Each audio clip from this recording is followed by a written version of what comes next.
I'm Allie. I came out after 20 years of marriage, and I have 3 kids. I'm Melissa, and I have 2 kids, and I came out at 37 after an 11-year marriage.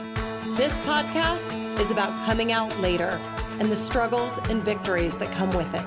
When coming out feels like the end of the world, but it's really just the beginning. This is the Lesbian Chronicles.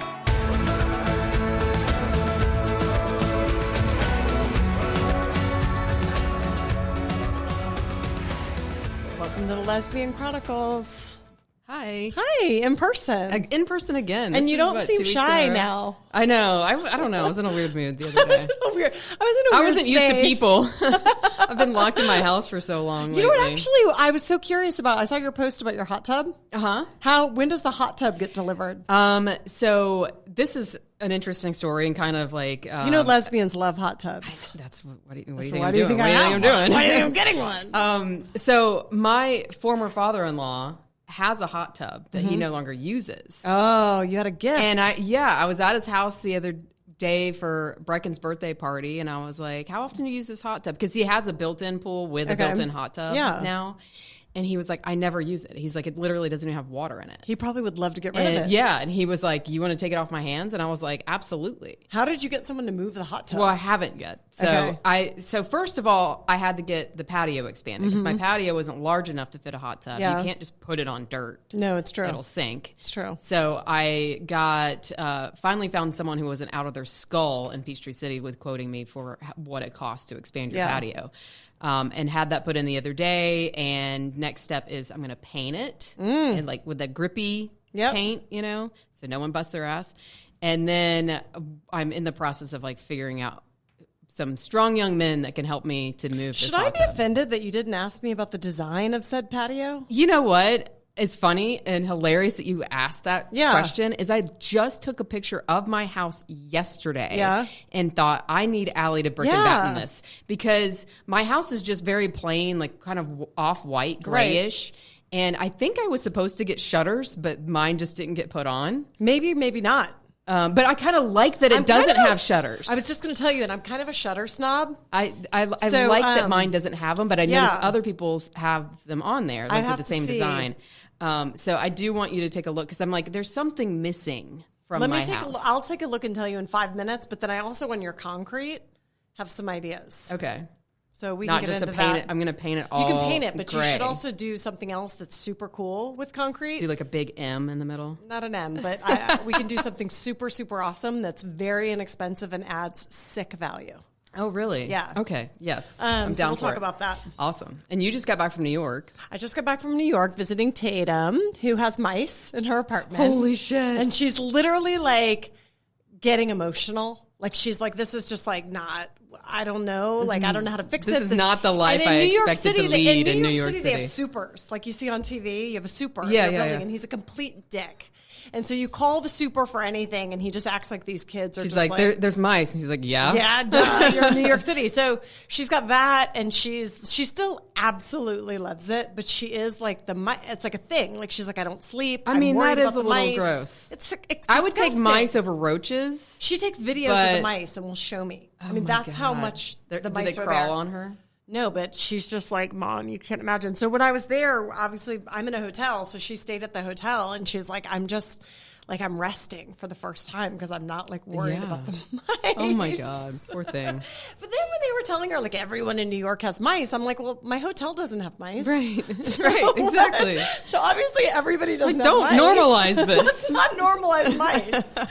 Exactly. God. Anywho, Ski, but why I'm really excited today is because I have Maria's best friend, Emily Cade, here today. Welcome, Emily. Hi. Thank y'all so much for having me today. And Emily is a kick-ass therapist who's actually worked with Tatum very briefly to help Tatum find a therapist. Mm-hmm. Yes. And Tatum to this day says it was like the most comforting conversation of her life.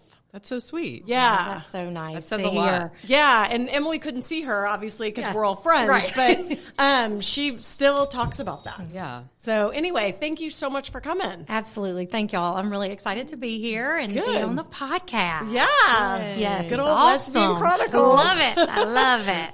Where we rope in our friends that have like really cool skill I sets. know, right? Exactly. That's awesome. I think about that all the time. I had a picture on Instagram yesterday, and everybody in the picture has been on the podcast. It's like, well, if you have something cool you do, I just then I'm recruit like, my I want you friends. here. Yeah. That's awesome. Well, what to me, Emily, you're like what makes you distinctly unique as a therapist is that one of your, like, I guess, interest areas are people with chronic illness. Yep. And so we've had people email us about partners. They're partnered with someone with a chronic illness, or they have themselves one, yeah. have a chronic illness, and now they're out and Yeah. they're trying to meet women and dating.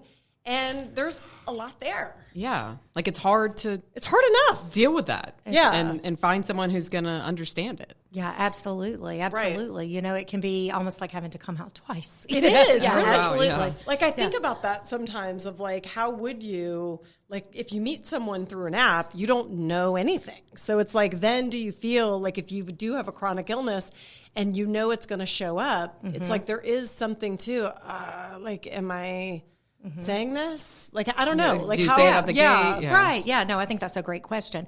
I think, you know, sometimes with illnesses, either chronic, you know, something from a chronic illness or even an injury that's happened and it's kind of chronic conditions that follow. Right. Sometimes, you know, we call it, you know, sometimes you'll see something where it's more along the lines of a silent, you know, the silent symptoms. Right. So, you know, you may meet someone or you may be someone who has you know, let's say multiple sclerosis. Okay. So it may not be something that you would see off the bat, you know, with every person who has MS. So some folks may have severe fatigue, some chronic pain with that. Right. Others may need to use mobility devices. Right. Okay. You know, so it's not one of those things where it's automatically always, it's going to be the first kind of thing that you see when you meet someone. So it is kind of an interesting question of when does the person feel comfortable disclosing? Right. You know? And you don't want to scare someone away.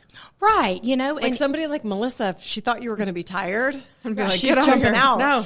I like to stay up She's late. already let me know. Well, hey, and I'll flip that one on you, Melissa, because your person with chronic fatigue's probably like, oh, hell no. Yeah, no, I know, they don't want me. Right. So no, but I think you bring up a really good point is about watching assumptions. Yeah. You know, just if someone, you know, if you happen to meet someone and you go on a few dates and they let you know, hey, this is my diagnosis. I have this diagnosis. I think it's more about asking questions. Yeah. Being open to kind of listening and where a person is in their journey on that. Not really trying, or at least trying to keep in check any assumptions that you have. You know, I think we go into things just kind of with, you know, our preconceived notions. And so really taking time to listen, Right. ask questions. Be curious. Yeah, be curious and kind and caring. Is You it know, and offensive, like, to be, like, I guess sometimes I wonder, like, even when I said the word disability to you, I was worried I said, like, I don't know if that's right. What's to the right say. language? Yeah. Or, like, if you're asking someone questions, you don't want. See, yeah, offensive. I I am always the think I'm one that will offending people. never ask. If someone's like, "Oh, I'm going to the doctor," I'm just like muted. I will not ask a single thing because I'm like, if they wanted to tell me, they would. Yeah. Right. Right. So, But like, or how do they? Because I ask too many questions. I'm the opposite. So then I wonder, like, is it offensive in some way if you're like, oh wow, what is that? You have chronic fatigue syndrome. So what does that Yeah. mean? How do You we just, walk like, the check line out? here? Yeah, on yeah, how to like, talk absolutely. about that? What feels good? Right, absolutely. I think, you know, what I try to do is get back into that listening space of kind of following the person, let them lead. Does Right. that make sense? Yeah. You know, Yeah. kind of follow I guess their that's kind of like where I'm coming Yeah, from. it Like is. if someone says they're going to the doctor and they don't say for why, Right. then I'm like, You don't stare at them a long time until they start telling you. Yeah, I do. right. Did you ever learn that in business where you just wait? You like literally wait them out. I literally thought someone was having like a serious surgery because they kept telling me they were having surgery and they didn't say what it was. And I was like, all right, I better not ask. And then it turned out she had a boob job. Yeah. And I was like, God damn it, I could have asked. Well, it is so funny, Melissa, I laugh because that would so be me. You know, I'd be like, oh my God, I'm going to the doctor. Like, Emily is the dermatologist. Calm down. Right. You know? I have major surgery. Yeah. So, yeah, I think it is just kind of letting them, respecting to allow them to lead the conversation, but being true to who you are too. If you're inquisitive, of course, asking and asking, are you cool if I ask you some questions on this? Right. I think trusting that people are going to let you know what they're comfortable with. Right. I think that's some of it too. And then from the other side of like, you're the person who's got, let's say, MS. I think I read an email not long ago. We have a listener that does that, recently diagnosed. So. Right. And it's like, what does that mean for her at whatever age? I'm assuming like maybe 30s or 40s. Like, what does that mean? She probably is carrying around this thing of like, okay, I'm gay. I'm trying to like navigate that. And now there's this layer that I have to say. And we're already at this age, have so many things. Like, I'm not easy anymore. Right. So it's like how that must feel hard, super hard. Yeah, absolutely. I think it's a lot of that comes from also, I keep going back to this, but knowledge is power, and I think the more that she is able to, become knowledgeable of where she is in her disease kind of state and, leaning on her medical providers too. There are therapists who really work with individuals with chronic illness and injury. And, like I might do that. But be able to kind of work through those things, and kind of have a space where you can, see, all right, how can I tease out what is my diagnosis versus what is me? Yeah. There's this doctor I worked with, I adore him. He always said, with a chronic illness, you don't want it to ride in the front seat with you. Sometimes the daggum thing is in the front seat. Yeah. You just can't help it. If you're having an exacerbation of symptoms and it's just a horrible day, it's in the front seat. Right. But it's not where you want to keep it. You don't want it in the trunk. Where you're just ignoring it. I'm not going to do my treatments. I'm not going to worry about not happening. Forget it. This is not happening. You want it in the back seat. So where, it's there. You're paying attention to it. You're aware, and but it's not driving. It's not driving the car. Again, don't get me wrong.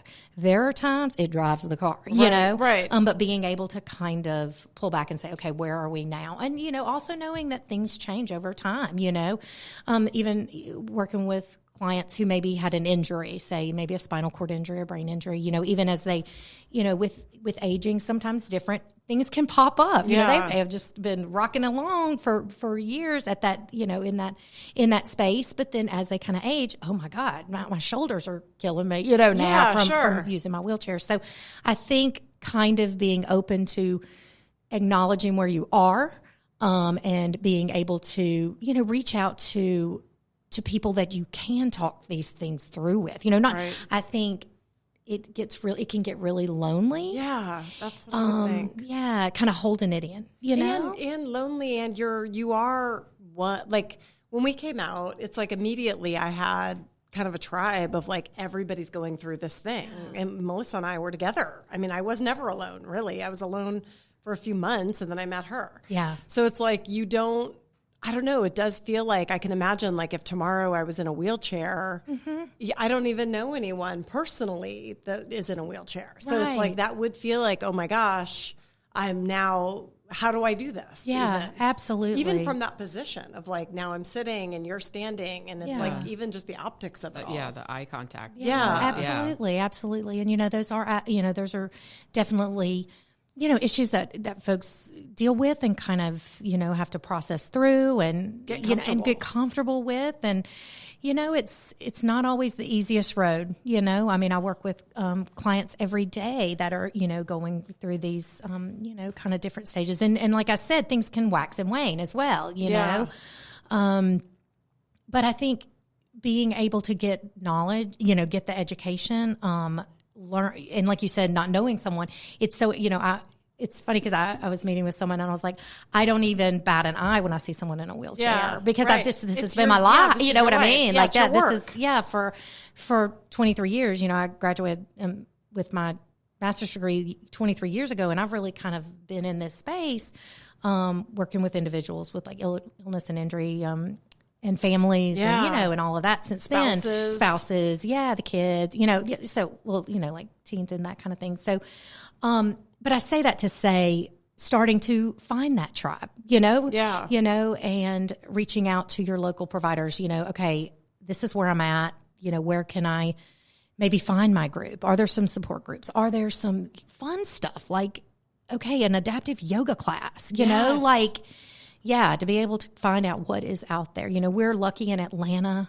We've got access to some, Shepherd Center, world-renowned, spinal cord brain injury, multiple sclerosis, chronic pain, programs and being able to, even if you're not a patient there, to be able to go and find out, okay, in my area, where are my resources? Where can I find some folks, that I could go to this pool, or I could go to this yoga class, like you said. Yeah. Or I think or even make some friends. Yeah. Like that. Yeah. You could get really confident with having that community, because then it would put you in situations where you're going to restaurants, you're getting a drink at the bar. I mean, there's times like when I first met Maria, because you're nervous at first. And I remember a few times, and I'm not a shy person, I'm a confident person, but I would be at the bar trying to get a drink for us and they're not paying attention to me. And I would feel this sense of I've got this woman here that I'm trying to be with, and I'm trying to get drinks, and it's awkward already. Right. Sure,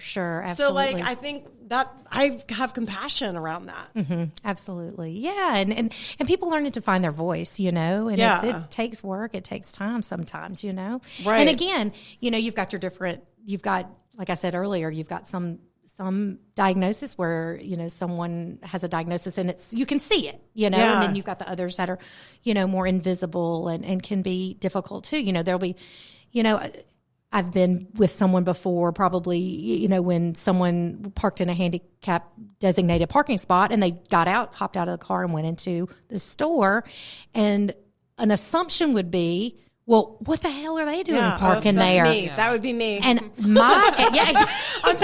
writing on the car. Right. Yeah. And it's no, jackass. They may have. Yeah, you don't know what they have. Yeah. Exactly. They may have a chronic condition that heat exacerbates it. So they got to be closer. They may have some balance issues. They may, That's absolutely. Really this has happened to my little brother, who's a type 1 diabetic. Oh, wow. He doesn't park in a handicap spot, but we went to Disney World when he was little. Yeah. 7 or 8. And, the lines there are super long. So we got a pass so that we don't have to wait in the lines because of his needing to eat and do insulin and all this stuff. Okay. Well, we're going up the line for Space Mountain, up the handicap thing. And they're people are literally yelling at us. Who's handicapped? None of you look handicapped. Oh my gosh. And my older sister turned around and she's like, he's a diabetic. And everybody's silenced. But it was one of those things where it's he has an invisible illness. Absolutely. Yeah. So would that be even considered the kind of thing, I wonder if when he was dating, it was kind of in his mind of oh yeah, he's been self-conscious about it his whole life. Yeah. In school and having to do insulin and he, those pants that were really popular that zipped off the parachute pants. He would wear those all the time because it was he could unzip it and do the shot in his leg, and it wasn't as noticeable for people to not see him doing it. So I mean, he's dealt with that his entire life. Yeah, yeah. And now he's married, so his wife's totally cool. Looks out for his symptoms and that kind of stuff. So I mean, there's people out there that 100%. It's they don't bat an eyelash. Right. That kind of thing. Right. Yeah. And if you grew up with it, I guess some people probably come to you and they were healthy and everything was fine, and then now their life is turned upside down. Yes. And then in our case, maybe gay too. So then it's how do I even I'm already nervous, right? And now it's I guess let's how when you're dating, what do you, or for people that you speak to, when they're dating, is it something that a lot of people either are more upfront about, or they're kind of you know what, I'm going to hang back and gauge whether or not this person even needs to know this information about me? That's a great question, Melissa. So I would say, a lot of times, many times you'll see if it's one of our more invisible, diagnosis that someone might have, they may hold back, a minute, because I think one important thing to know is they're not, you are not your diagnosis. Yeah. Do you know what I mean? Like they're a person first. Right. So and their brain isn't affected. Right. So Yeah. it's like, why? And they may, and they may just decide, you know what, I'm going to kind of hold on to this until I feel comfortable disclosing it, But yeah, I think, it's really kind of comes down to personal preference. I think where where I always, when I talk to clients, it's just more about what is, if it's been a little bit of time, all right, now, okay, let's talk about what's really kind of holding you back from sharing, like where are those fears what are they fears grounded in? Are they reality? Is this something, are you having a kind of a bigger issue with it than you even think they would, that type of thing. And you don't have to tell it all at once. You know what I mean? Like, hey, you start here, and then you can, as you are comfortable, absolutely starting to share. I don't think, I think we're all so different. Like, I am the type, Allie, like I am an open book. Yeah. Oh my gosh. Like, you know everything about me probably in 5 minutes you meet me. And so, but not everybody's like that, know? And so I think a lot of that comes down to personal preference too. But I do feel like, and I think it needs to be respected. If someone does not disclose that they've got some sort of MS. Yeah, or say for MS or, whatever. I mean, if they don't disclose that on the first little bit of you dating, like, that's okay. Like, they have the right to, that's their personal story, and and give them some grace in like figuring out when it's best and when it feels right for them to kind of share that. Right. And how about from the perspective of someone that is dating someone that has an invisible illness? Like, what's a good way to respond to that? And like, without being turning into like you're acting like a caretaker, which to me would feel like I'm too prideful to have somebody. There's a balance. Yeah, that's such a great question. I think it's about, number one, listening. Yeah. Which I laugh and say I'm a therapist, but that can be hard for me sometimes. So, but listening, kind of hearing where that person is coming from when they do decide to share that with you, doing some research on your own, becoming educated in it, and know where you're getting your research from. Right. Like really go to good resources for that. Kind of coming back to taking the lead from your partner on, or whom you're dating. What do you need from me in this? Yeah. That is such a powerful statement, question. Yeah, because I'm thinking about, as you say that, like if you're in a wheelchair, does it feel good to have someone push you? Because it's like, that feels good, or is it like, that feels humiliating? Right. It's like, I can get myself. I've been doing this all along without you. Thanks, lady. It's like, who are you? Yeah. That's what I mean. But I would feel like I would want them to tell me, to your point. Yeah. And I think it's so much about the communication of being able to say, tell me a little bit about that, what's like, like? I would love to like give you a ride, and so what do you think about that? And I do, and when people are comfortable and they feel like they can be vulnerable, I feel like people are honest and will share, you know. A lot of folks have been through a lot to get here, know, and I think we need to give credit, on that too, it's true. Absolutely. And if the relationship doesn't work out, it likely has nothing to do with your illness. I mean, if they've been out with you a few times, and most people are dating world, you're dating. But I'm lots sure of it's people. hard for the person that does have the condition. You feel to like you're kind being of be rejected. like, it's like, how is it like? How do you not relate it to that? Yeah. In a lot of ways. Yeah.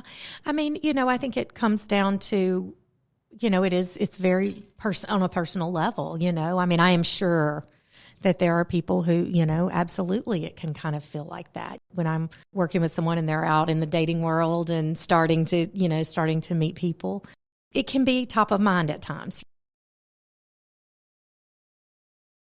If people see you, would you say they bring up dating? And oh yeah, does that come up? Oh my gosh, yes, I really? Love it. Okay. I love it. They're like, oh my God, here she goes again. But how soon? Like, if I came in, is it like, how soon is that top of mind? Because for me, when I was single, it was like all I thought about. Yeah. So I think you're exactly right. Yeah. So clients who come in who potentially have a medical diagnosis or have some sort of physical condition, it really depends on where they are in things. You know what I mean? Like, trust me, if someone has been single for a while, it's probably coming up. You know? That's what I mean. Yeah, absolutely. And are they like saying, how can I meet? Like, because like with us, we would just go to events or like show up. I think that was really good advice. It's like there's lots of things like that dating app that was like make absolutely love accessible. Yes. Oh, let's hear about that. It was just something I found tell us online. I don't know anything, but I was when I was doing a little bit of prep for the show, I looked and there were like lots of dating apps for people with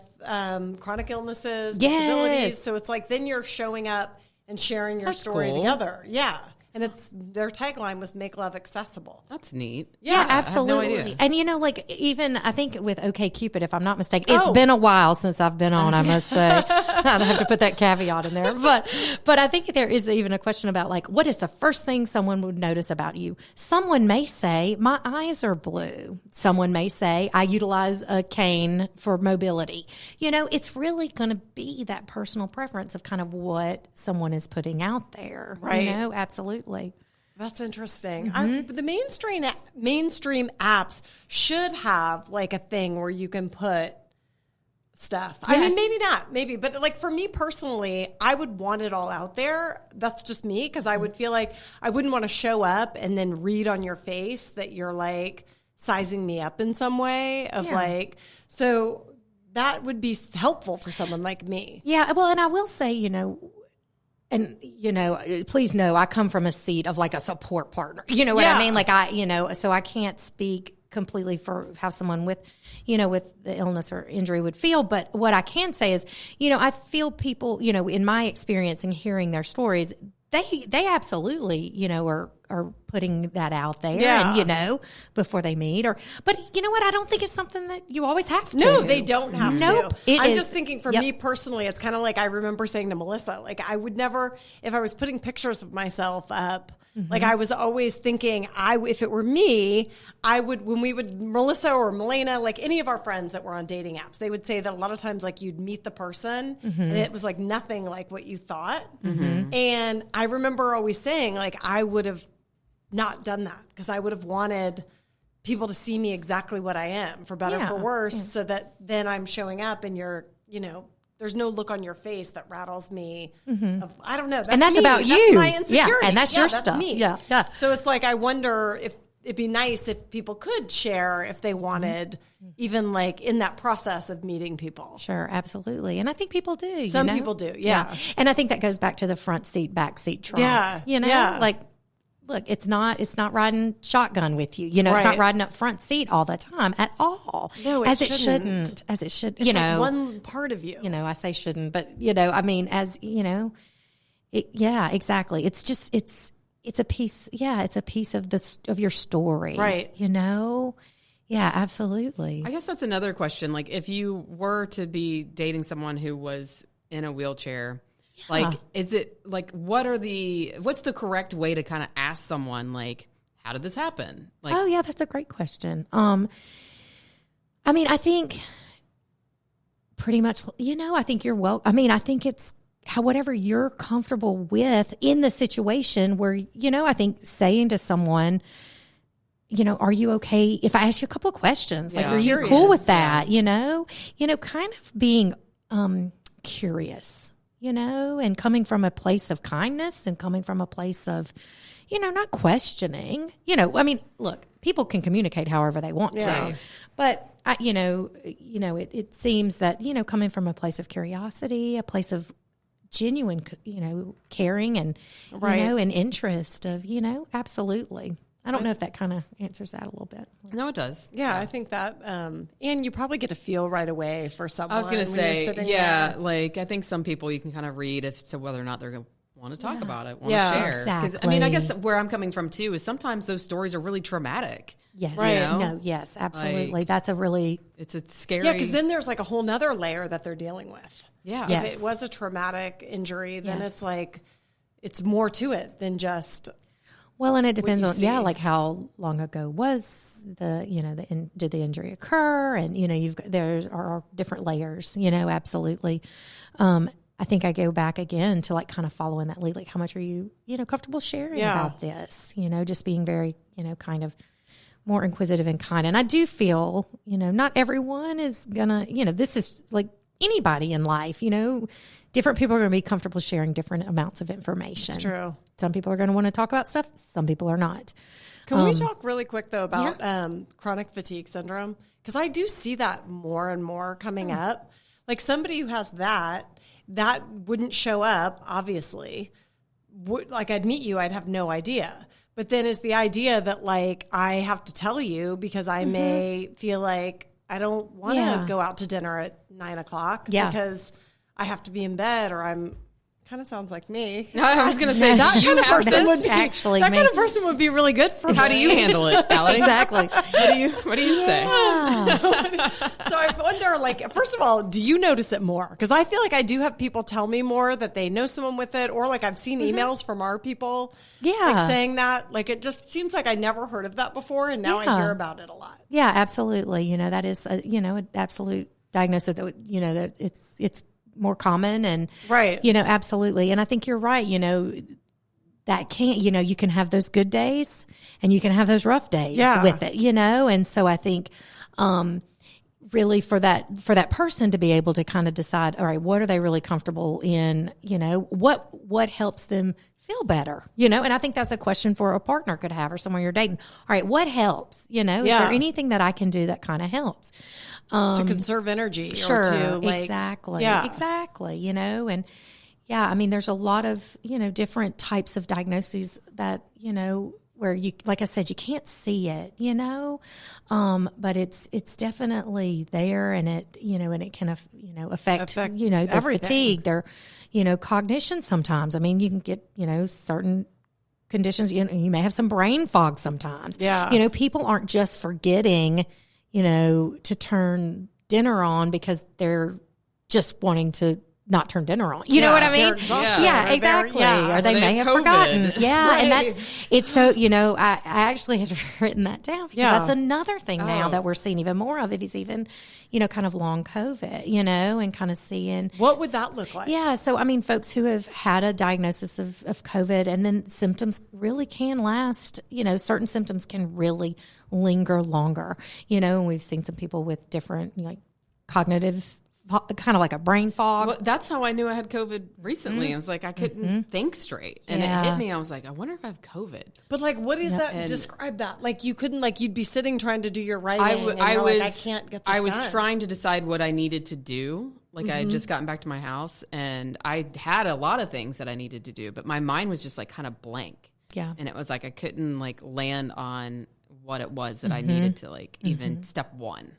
Yeah. And I was like, holy shit. And then I thought about like, oh, I've had a runny nose. Like, and that's when I was like, yeah, here we go again. well, yeah. Went to Kroger.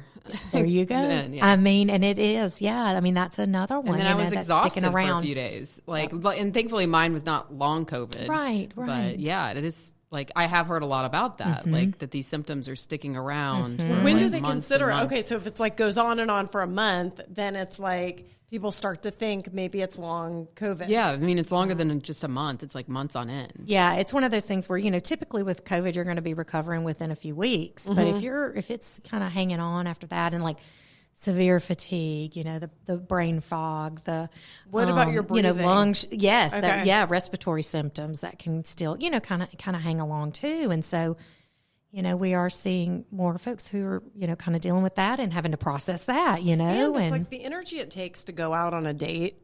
Like if you're really doing it thoughtfully, right? It takes a lot of energy, right? So we talk about like even prepping for a date or like being kind of engaged and like trying to find that common ground that we can like have a really meaningful, thoughtful conversation versus just like showing up. That takes a lot of energy. Yeah. Yeah. So it's just, I can imagine if have brain fog or you're like tired or out of breath, it's like the last thing I want to do is go through that exercise.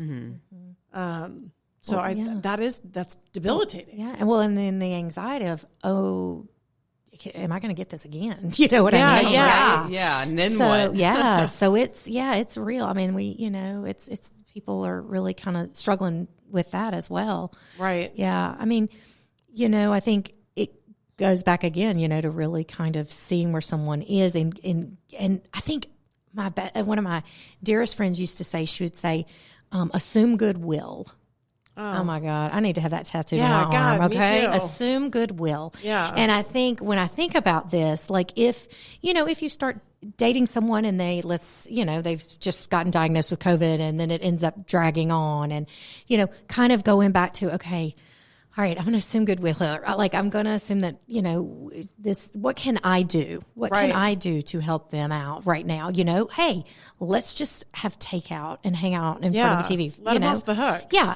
For a minute. Now, does that mean, that's the way it's always going to be? No, and that's like someone with a chronic illness. Like it waxes and wanes. You know what I mean? Like, and just kind of working in a place of giving grace when it's needed, and realizing that is not who a person is. It is a part of a picture. Yeah. I just think that's so important. I want to get that across, if anything. Yeah. And so it's like it's just a snapshot in time. Like you need to just ride out that lull. But the truth is, we all have lulls. Yeah. I mean, if in a 7-day period, I'm not awesome. Right. Chunks of that week.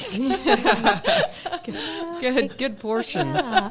And there are times that I'm going to say there are some times when lulls don't end. When you're looking at a more terminal type of thing. Right. And so I think. And that's a whole nother podcast we could do. Say. But just I think being able to really kind of, realizing for folks that are, kind of in that place of having that chronic condition and, they're living their lives, they're doing their thing. They hit a speed bump with it. Yeah. Just kind of going to the source from them. What do you need? Right. Also thinking, what do you? Yeah, what do I was I thinking need? that too. Yeah. Like that would be tiring. to sure. Just What do you feel like need? all day you're. Yes. Yeah. No, what do you need? But what do I need? And maybe even learning to reframe it. Like if you have a partner that is, let's say, has MS. I'm just using that example. That there's other ways they likely make life more beautiful. Like to me, it's like a partner that maybe would say, I want to stay home and order in and watch a movie. That's awesome to me. Yeah. Like, so then it's just like, okay, now I kind of get this built in. Yeah. You get a freebie. Yeah, I love it. Yeah, like if they're going through an exacerbation and they're like, exhausted. all right, that's cool. Great. Let's hit the sheets. Totally. Yeah, like yes, exactly. So yeah, but and I think that is a really good point. Like looking also at what you need as well, know, and just opening that communication. That's absolutely key. Now, people that are dealing with this kind of stuff, like I would assume that some of them are like apprehensive about getting out there and dating. Like what message do you have for them? Yeah, what do you tell people? Oh my gosh. Oh, okay. Let's see here. So it's funny because sometimes it's difficult for me because this has just been my world for so long. I'm like, what? Go. Yeah, go just for go it. do it. What the hell? But yeah, so no, that's why I kind of laugh when you ask that because I need to sit for a second and say, I think figuring, coming back to center of who you are as a person. What are your values as a person? Or, and then once kind of making sure that you feel good and centered in that as best we can. Yeah. I mean, hell, please. We're not, we go out a line all over the place. Yeah. And then going forward, starting, do you meet people through friends? Do you do dating apps? It doesn't have to be any different than someone without an illness or injury. It doesn't have to look any different. Right. I think being able to feel confident in who you are and knowing what you know about yourself, what you can bring to the table. Right. I was going to say, and that, like, you deserve this, Yeah. Absolutely. I mean, I was meeting with a client one time and I was just like, he brought up his wheelchair and I said, and you also this and this and this and this and this. It's so true. It's like absolutely. And listen, I never want to downplay. Ever. No. Completely. Like that is, absolutely. That is a piece of the puzzle for sure. And I respect that wholeheartedly. And you are all of these things. Yeah, it's true. Yeah. And I think like the older I get, like I have come to this realization and I have a partner, but I've even said this to her, like I'm in a space of like, I want peace. I want great conversation. I want thoughtful conversation. I don't need someone who's going all the time, wild and we got to do all these things. Like that's not really important to me. You know, it'd be nice to have someone that's not going to drag you up a hill on a hike for 13 miles. There is that. In There Croatia. is that. Yeah. No, I'm No kidding. thanks. I'm totally kidding. Totally kidding. It's not even really about the energy. Like for me, it's more about just as I get older, like I notice time is precious. And like if I'm at a restaurant, I don't want to be with like people that don't. A bunch of hooligans. A bunch of hooligans, or just people that are like these surface people who I want to have a meaningful conversation. If you're taking my Saturday night, I hope that you're bringing something. Yeah, absolutely. And so to me, it's like, it doesn't matter whether you're in a wheelchair, whether you have MS, whether you have rheumatoid arthritis, whether you have, I wouldn't even care about that. Yeah. I would want to know about your brain health. Yeah, and and what you can bring. Yeah, you like know? can you have a great conversation with me that's good, your honest life experience? Yeah. Yeah. So I think that's cool, and I don't want to end this episode without talking about intimacy. Oh, of course not, Allie. You know, let's hit that. Let's hit that. Literally, no pun intended. Because when I was watching the L Word, the new L Word, they had the character. I forget her name. I didn't watch the new L Word. I'm a bad lesbian. So they had a woman in a wheelchair who is with the guy. Did you watch it? Emily? No. Okay. So, and I always, like, my brain the whole time was thinking, like, okay, when are they getting it on, and how is this going down?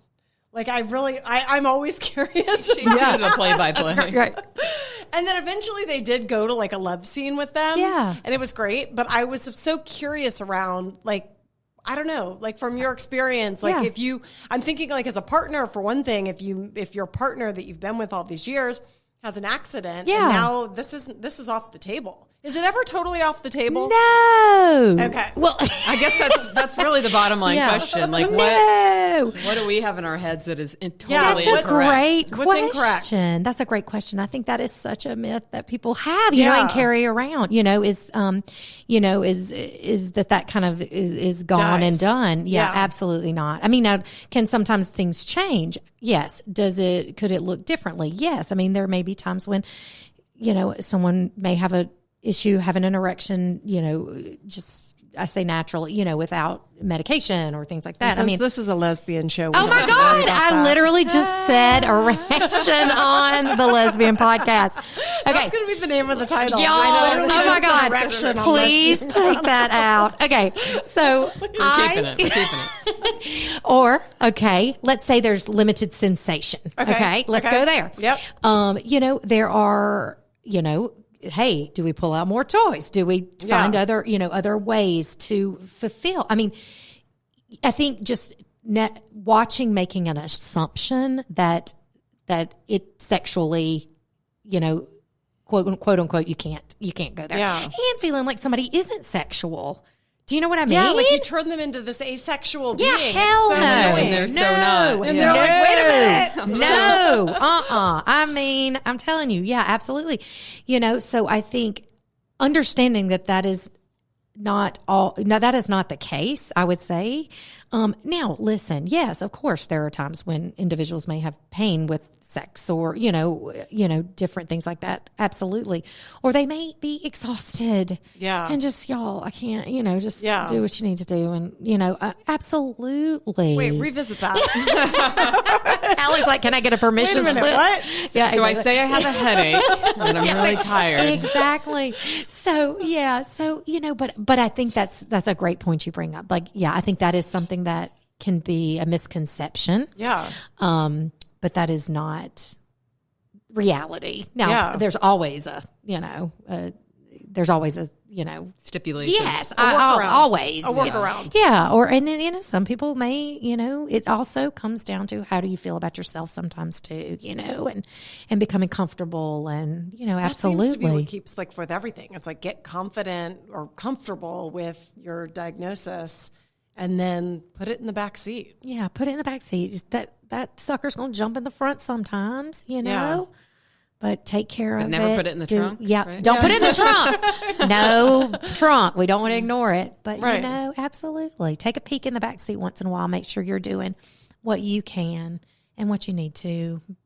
Got to get comfortable with the unknown sometimes. Right. Because they can be tricky. You don't It's always so know true, what's coming. Like in life, get comfortable being uncomfortable. Yeah. And just put yourself out there. Yeah, absolutely. And maybe it's a good, for hope, to give people hope. To me, it's also such a good weed out. If somebody doesn't want to date me because of this, it's a good riddance. Exactly. No, Now I'm move on to the next. I'm wasting less time. There's people out there that 100% will embrace it. So. Completely. Absolutely. Find your person, your people, and and be confident in who you are, especially, as best any of us can. I know, right? God, it's so hard. I know, it is. It and is. the truth is, we all have something. Yeah. I have something that bugs me. Yeah.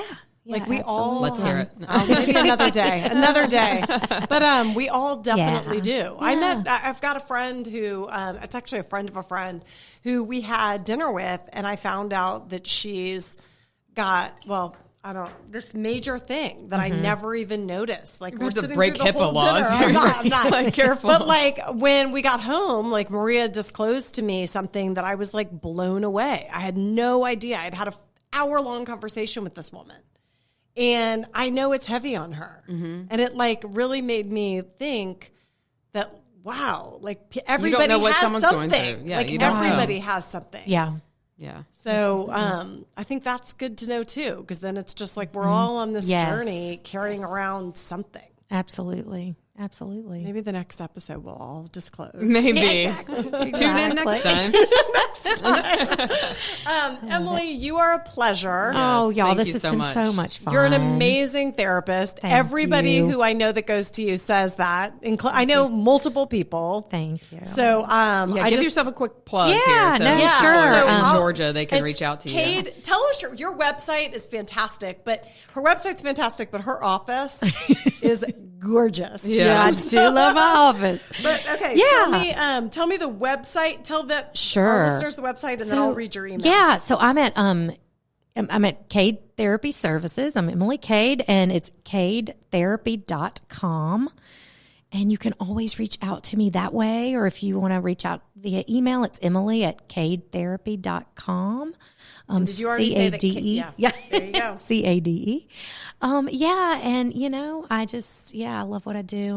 I'm really lucky to get to do it. I think that pretty much every day, and so She really glad to does. be here. Emily will be she'll get excitable about how great her day is. I love we have it. this in common. We Yes. both love what we do. Yeah. So it's I wake up every day. I Yeah. can't wait to see the projects we're working on. Yeah. And I know you're the same. Same, absolutely. So Yeah. thank y'all. This means a lot, and I'm so excited we got to talk about this topic. It just means so much. So I know, and I hope thank you'll y'all. come back. Oh Yeah, my I was God, going to would say, love if any it. listeners have questions, Yeah, shoot if any them listeners our have way questions, Sure. and dive maybe into this we'll topic do again. Right? Yeah, I love And we're it. lucky because Emily's office is right here in good old That- Decatur. that works. right around the corner. Exactly. Awesome. Thank you, Emily. Sure. Thank y'all. Bye-bye.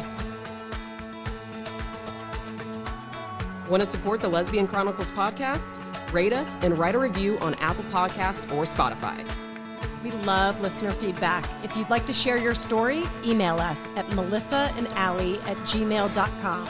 That's Melissa, MELISA, and Allie, ALLI, @gmail.com.